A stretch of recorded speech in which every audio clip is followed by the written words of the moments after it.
In the top stories, government officials tour renovations at East Bus Line Bus Terminal. Antigua and Barbuda's PM discusses international debt architecture and liquidity. And traffic in Suez Canal resumes after stranded ship refloated. Hello and welcome to the ZIZ Midday Newscast. Today's Tuesday, March 30, 2021. I'm Jason Davis. Nationally, work continues at the East Line Bus Terminal at Wellington Road as the Public Works Department addresses two issues bus drivers face. More in this report. On Monday afternoon, senior government officials visited the terminal to observe the renovation progress so far. Chief Engineer, the Public Works Department, George Gilbert, explained to the media that one of the issues being addressed is revamping the spaces so that all models of buses can fit. The suppliers have brought in some new buses which are much longer than what we know, and as a result, they are experiencing some challenges in maneuvering the curb in the terminal. So we are here to do some adjustments to those curbs and to make it more user-friendly for all. He said they are also doing some renovation to address a concern of the bus drivers who may have to leave the terminal in a hurry if there's an emergency. The bus drivers told us that they want to be able to queue up so that at least everybody gets a piece of the action.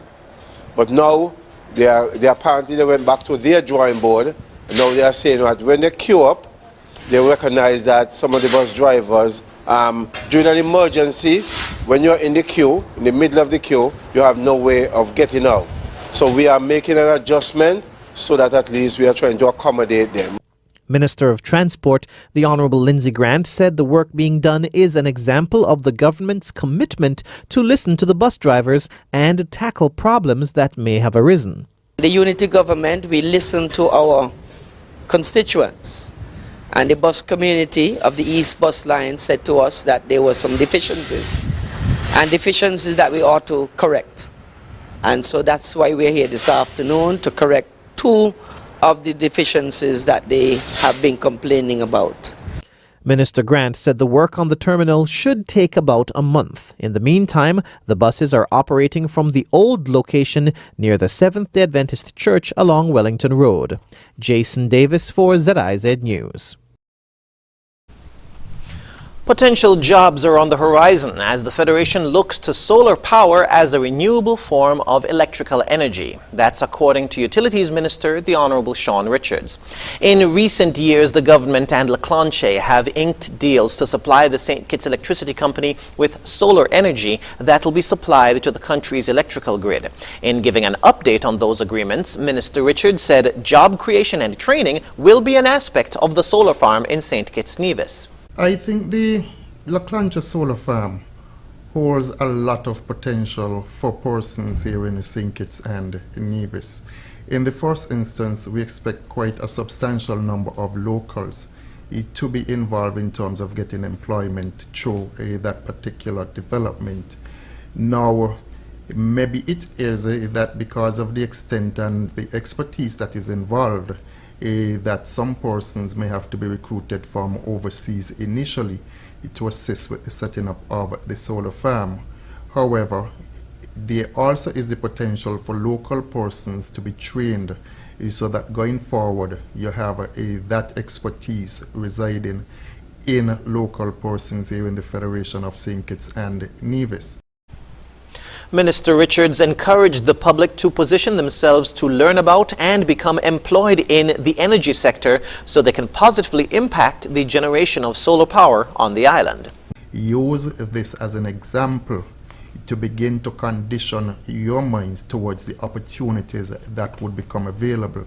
Do not just become the consumers of solar energy, but become involved in the industry to the extent that you can make the panels, you can install the panels, you can do all of the necessary work associated with the panels, become entrepreneurs, and not just see that Skellig is moving towards the provision of energy from solar sources, and as someone living in a home, you're consuming it. But how do you actually ensure that this particular industry has opportunities available for you.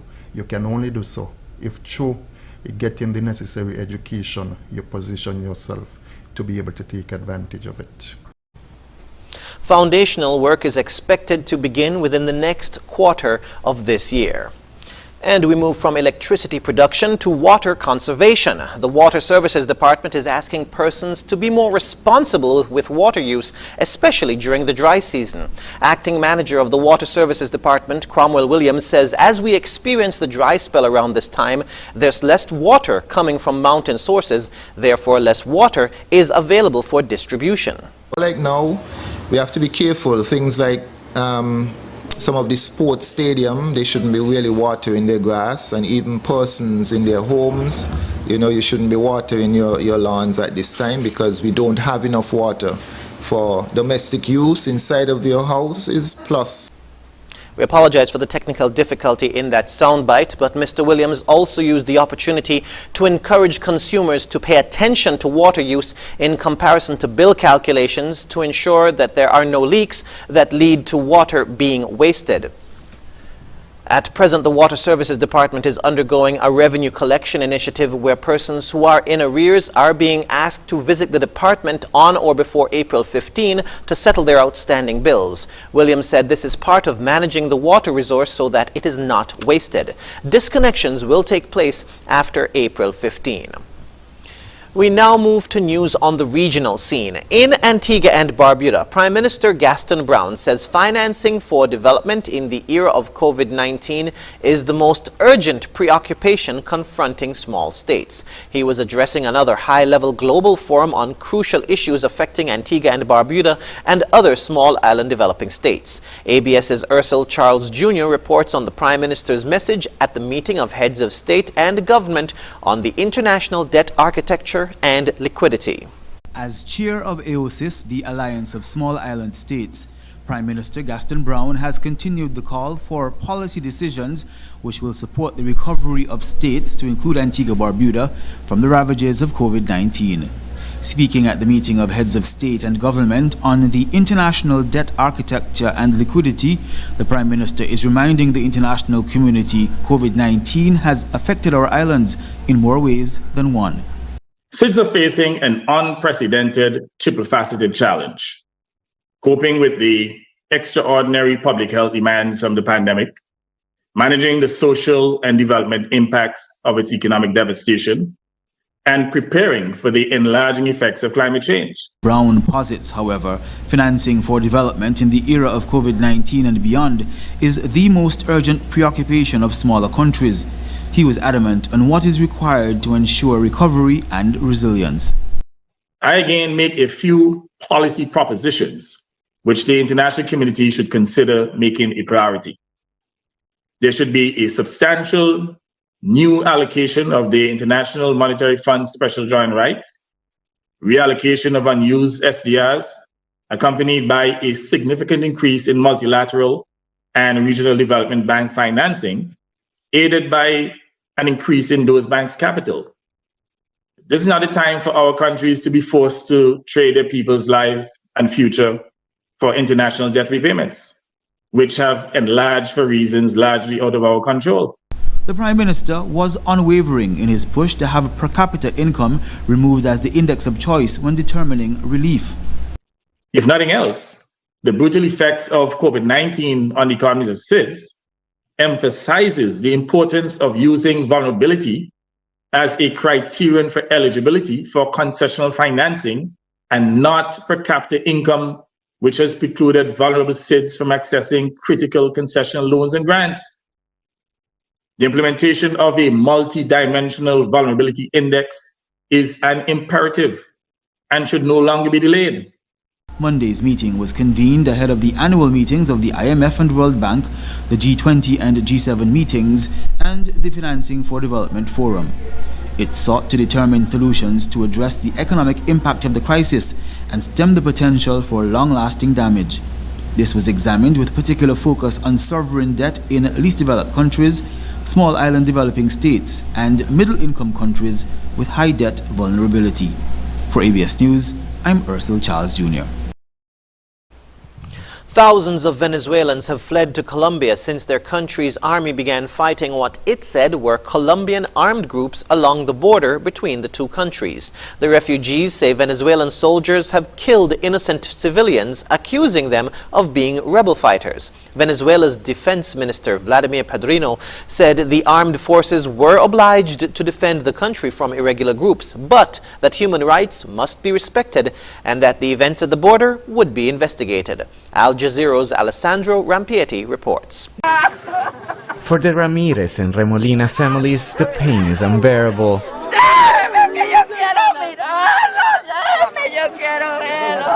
4 of their relatives were killed last week during a military operation ordered by the Venezuelan government. Security forces accused them of being part of a Colombian rebel group and said they died in combat. But neighbors and family members insist they were innocent, taken from their homes and executed. I was looking out for my brothers. I saw them in their house and gestured to them, then ran back into my home because soldiers were threatening people. That's when I heard an armored vehicle stopping in front of their house. Neighbors saw how soldiers took them away, so she ran out again. I told the other soldiers they took my family. They said go home, that I didn't need to worry, that they were taking them to the battalion for questioning before returning them home. Instead, they reappeared in pictures circulating on social networks, dead, some dressed in fatigues, with pistols or a grenade at the side of their body. Anybody who knows my sister-in-law will tell you she hated boots. She never wore boots like those. You don't need to be a forensic expert to know that this was staged. Many of the almost 5,000 refugees who fled the clashes share similar stories, accusing the military of illegal detentions as well as looting and burning homes. Under pressure, Venezuela's defense minister Vladimir Padrino said the armed forces were obliged to defend the country from irregular groups, but added that human rights needed to be respected and that the events at the border would be investigated. But Venezuela's former prosecutor general, now an opposer of President Nicolás Maduro, told Al Jazeera that will likely not be the case. There is no type of accountability today in Venezuela, nor any institution that investigates. Look at how the prosecutor's office, controlled by the usurpers, took 5 days before announcing they were going to investigate the events at the border. Such serious facts should be investigated immediately. Like countless other Colombians from this border region, the Ramirez had fled to Venezuela over a decade ago at the height of the conflict between guerrillas and state forces in the country. But now the same kind of violence seems to have reached them on the other side of the border. Alessandro Rampietti, Al Jazeera, Arauquita. Internationally, shipping traffic through Egypt's Suez Canal has once again resumed, with the Ever Given ship now unstuck. On Monday, tugboats towed the giant container ship to the center of the canal, where it had been jammed for nearly a week. About 15% of world shipping traffic passes through the Suez Canal, and the blockage had disrupted global supply chains. Al Jazeera's Victoria Gattenby reports. After being stuck in a maritime traffic jam for almost a week, this ship was one of the first to resume its journey along the Suez Canal on Monday night. It'll take several days, though, before shipping along this vital waterway returns to normal. Navigation resumed at 6 p.m. local times from both sides. Within 12 hours, 113 ships will cross in different convoys, either from Port Said or from the Suez. This means that within 3 days or 3.5 days, the delay will be resolved. Earlier on Monday, the stricken Ever Given, which had been blocking the world's busiest shipping lane for 6 days, was finally freed. Much to the delight of the crew of the dredger, who'd worked round the clock to clear thousands of cubic metres of sand around the giant container ship. 10 tugboats then pulled it out of the bank and into deeper water. It has taken as quick as possible to do this, and the high tides will have helped in the salvage efforts as well. But I think it's fantastic news for the Suez Canal and for the Suez Canal Authority in Egypt. I think a really good job has been done by all involved. 12% of global trade normally passes through the Suez Canal between the Red Sea and the Mediterranean.